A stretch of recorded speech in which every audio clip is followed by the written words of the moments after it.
Hello everyone and welcome to Crypto Odin.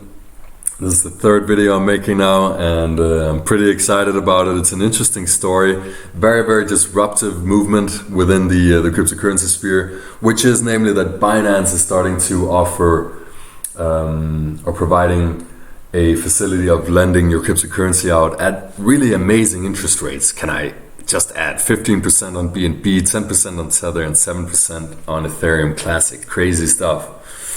Well, actually, this brought to mind why, for me at least, why cryptocurrency and let's say Bitcoin was such a disruptive technology to begin with. And of course, the short answer is that it's a value transfer mechanism. You can safely, trustlessly transfer value between people, but it's about the actual system that gives the value, because a lot of speculators, a lot of financial gurus, let's say established fiat guys, they are all pretty entrenched in their ideas of what is an asset that actually has value, and a lot of them don't see it, or they're just saying that they don't see it. I don't know. I might sound conspiratorial right now, but I think anyone who's looked into it, and probably a lot of people have, because they see it as a major threat to our financial system, will see that there is actual value here in the way it works. But you have to look at it in a way as a service, not a good, not a physical asset that you can own like gold or any kind of cash flow deriving asset. So in any case, it's a value transfer mechanism. It's also a store of value. But what makes it so amazing is that it's a high security network. It's permissionless. It's trustless. It's censorship resistant. No one is ever going to be able to shut this down. It exists on the internet. And as long as the internet is there, Bitcoin is going to be existing, because it's impossible to shut down. You might regulate it, you can ban it from a country, but you cannot shut it down. It's an amazing thing, which is probably also why the creator of it has very smartly remained anonymous.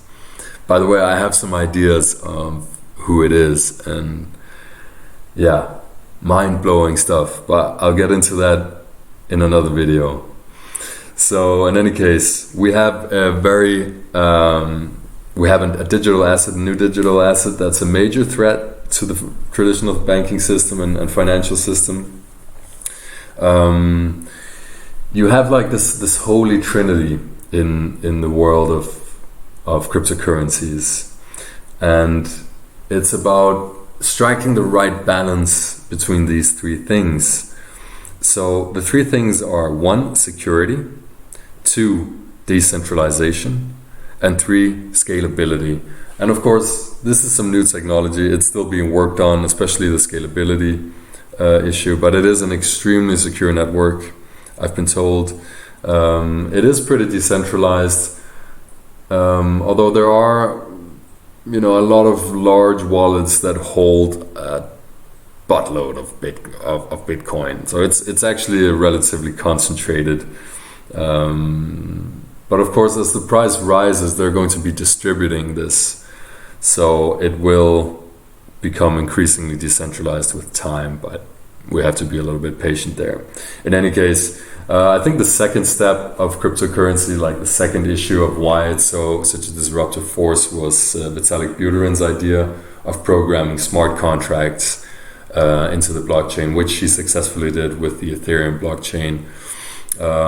Essentially cutting out a lot of middlemen, including financiers or financial institutions, legal, whatever you can think of. There's in so many parts of the economy, there will be middlemen that you will be able to cut out with the Ethereum system, but it's going to take a while to implement, obviously.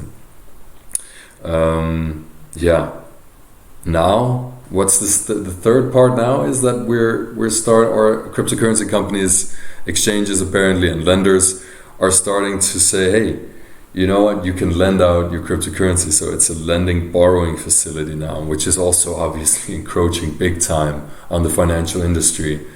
And just in time, may I add, because if you go to the bank today, I don't think you'll be able to get much more than, like in Europe, probably zero or negative interest rates in the savings account. And in the US, it's probably close to 0% as well that you would be getting. So it's basically not interesting to have an interest accruing account anymore in the fiat banking system. They're flooding the whole market with money. So of course it's not going to be interesting. But with Tether through Binance, you can get a 10% annualized, by the way, because this is a 14-day contract, a 10% interest rate. Wow.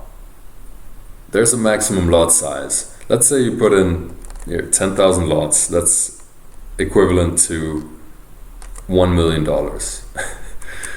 Then, and you get a 10% interest rate on that.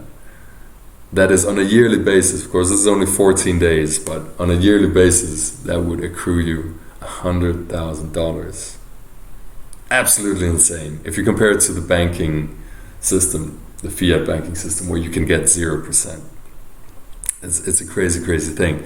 What's more is that the more Tether is being issued, it's been found that there is a correlation in price between the how many Tether is issued and the Bitcoin price. The more Tether being issued, the higher the Bitcoin price moves.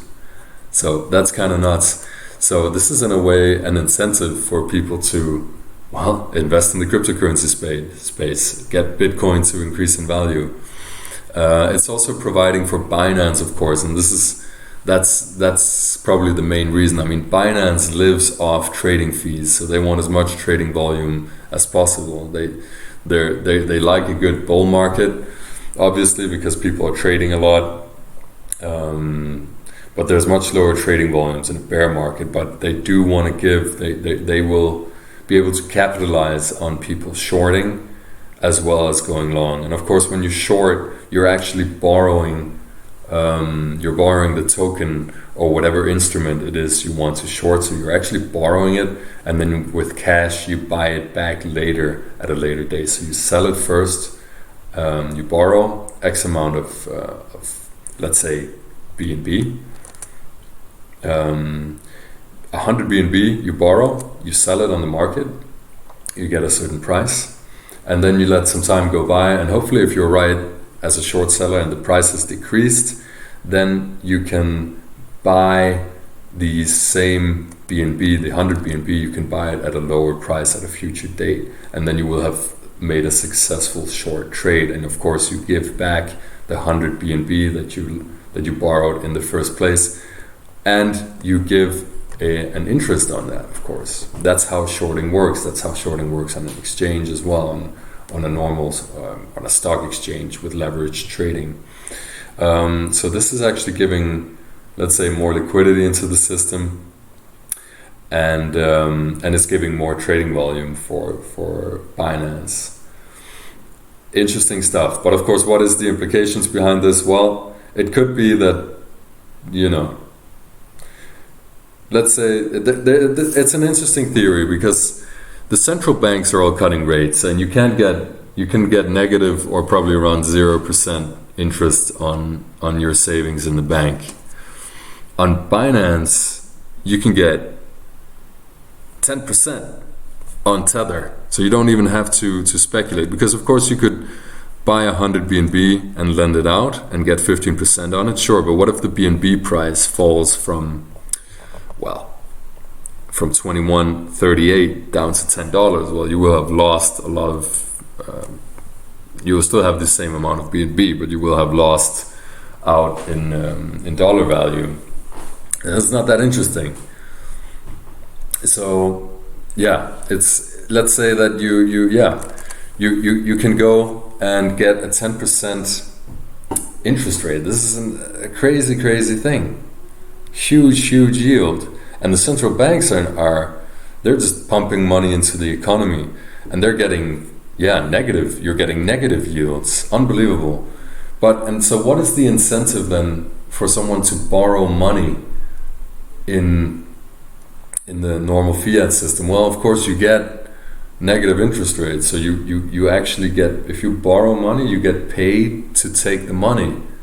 For example, in Denmark, you can buy a house, and under this mortgage is minus 0.5%. So you will actually get paid 0.5% interest every year on this money that you're borrowing. I mean, this can't keep going, basically, because that would mean that at some point there's got to be a fall in the asset prices. And I don't just mean real estate, but that would probably be the first place to start. So you will have borrowed all this money, but the asset might fall, let's say 50% in value, and then you'll still be screwed. I mean, banks are not there for some kind of charity, right? So it's a strange thing that this is even possible. And here you have Binance giving you 10% annualized on your USDT. And where I'm also fearing that, that this would be, let's say that there is a drop in cryptocurrency prices as well. But in USDT, you're supposed to be safe. So it's providing a lot of liquidity into the market. And in reality, maybe they're preparing for a large bull run like this. Well, this is kind of what I had to say for this episode. It's a really, really interesting thing. It's extremely disruptive for the financial sector. The way that they are interpreting this is definitely as a threat. Because the more let's say the digital world has overtaken journalism, media, movies. It's coming for banking now. So I think the bankers are shaking in their pants because of this. Because borrowing and lending, that is the bank's bread and butter. This is how they accrue capital. This is how they operate in a major way. So this is a very, very disruptive move. And if you're going to start to see this on a large scale, it's going to be an interesting world, and not so interesting for the banks. In any case, thank you very much for listening. I think this is an amazing market, and I hope to keep you updated on any news that there might be in the future. Let me just quickly run down the prices with you. Bitcoin still at 9.5, ETH 170, XRP 25.5 cents, and so on and so forth. Litecoin not faring very well, but at some point when there is a bull run, I think we'll see the alts rising as well. In any case, I hope you have a really excellent day. Thank you so much for listening. Bye bye.